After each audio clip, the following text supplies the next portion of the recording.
Now, in our first story of the day, at what age should we start teaching our children about relationships and sex education? Let's talk to Lucy Russell, who is the UK Girls' Rights Campaign Manager for the children's charity Plan International UK. Hello, Lucy. Good morning to you. Hello, good morning. Happy St David's Day to you. And Antonia Tully is the National Coordinator of the Safe at School campaign. Antonia, happy St David's Day. Welcome. Thank you. Right, Lucy, when should we start teaching our kids about the birds and the bees? Well, it looks like we're going to hear some quite encouraging news this week, so we'll keep our fingers crossed. But what we really want to see is very much age-appropriate education.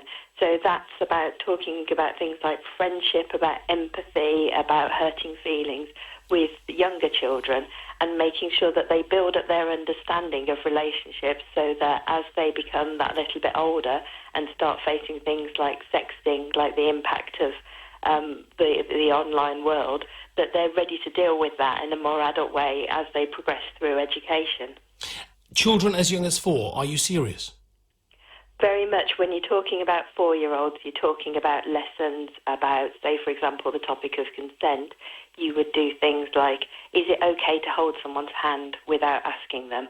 If somebody says, don't hold my hand, should you stop doing it? That's how you introduce those concepts. You're definitely keeping it at a very gentle, very age-appropriate level. That's what good education looks like.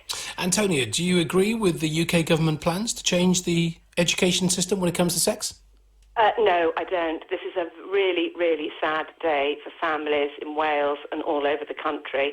I mean, this move to make sex and relationships education a compulsory school subject is basically making millions and millions of mums and dads throughout the country absolutely powerless to have any input into how and when their children are taught about sex. And, you know, we hear about friendships and age appropriate. This is sex education, and I have looked at the sort of resources that are used to teach primary school children about sex, and they are not good. They're not healthy. Cartoon depictions of couples having sexual intercourse, that is what is embedded into a lot of sex education programs in primary schools. And I really want parents listening to understand that this legislation is going to mean that you cannot take your child out of these lessons. Your child is going to have to listen to and learn whatever the state decides your children should be hearing about. This is a really, really profound issue. This is the state versus parents. And parents, you know, you are going to find yourselves being put in a very, very difficult position about the safety of your child, about what they're being taught in the classroom. You make a very compelling argument, Antonia, speaking as a dad of 3 here from a personal point of view, but I'm also worried in considering the teachers as well. It must be very difficult for the teachers to teach kids as young as 4 about relationships. I think so. I think it's placing teachers in an impossible situation, absolutely impossible.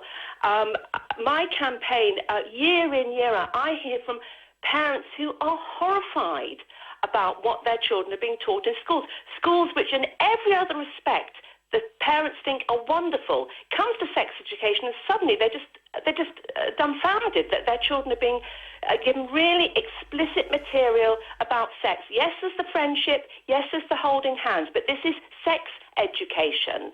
And I think every parent needs to go to their child's school and find out, what is my child being taught?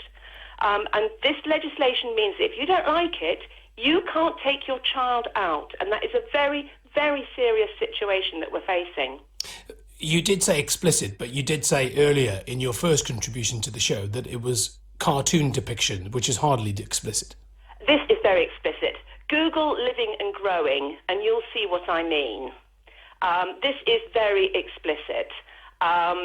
The fact that it's not real, the fact that it's cartoon, it is still very, very graphic. Okay, point taken.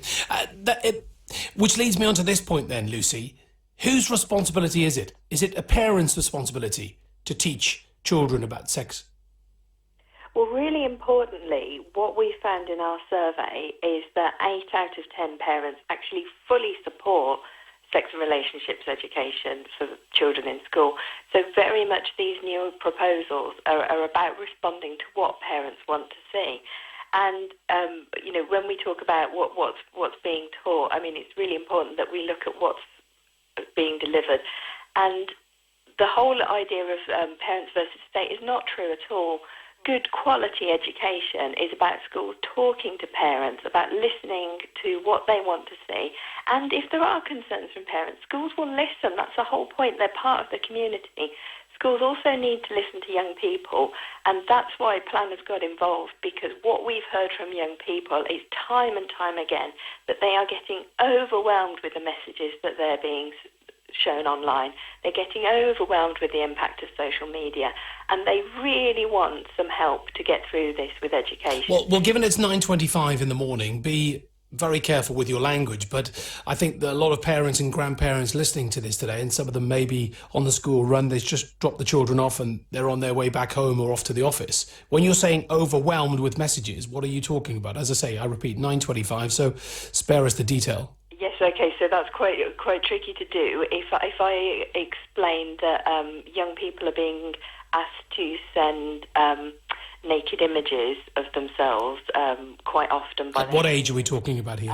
This is definitely happening right from the start of secondary school. Right, from 11 onwards. Yes, and so certainly that means that some in primary school are being asked that as well, but the data we have looks more at secondary. And are we talking boys and girls here? Boys and girls, yes, but more pressure on girls and more pressure for girls. If they do it, then a lot of shaming. We also need to talk about, if I just say online pornography, and particularly violent acts, and young people thinking that that kind of relationship is an acceptable or normal reflection of a relationship. Well, that is a very, very compelling argument, which, Antonia, we need to teach our children at a very young age that they don't have to do this and they shouldn't be doing it.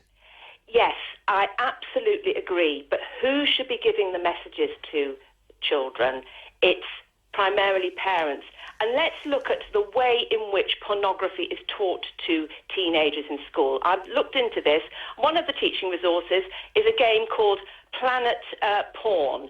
So it's a card game, and the children play the card game and look at what's on the cards, the drawings on the cards. Does this belong to Planet Porn, or does this belong to Planet Earth, real sex? And I've already have a big problem with that. Pornography is not a game. It's dangerous. It's addictive. It's harmful.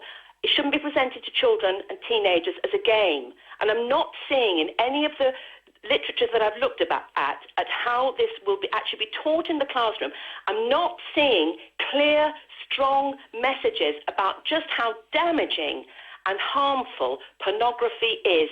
And a clear message, it's wrong, don't do it. I'm just not seeing that, and that's my big problem with this. Great to talk to you both. Thank you very much indeed to Antonia Tully and to Lucy Russell. Lines are open for you to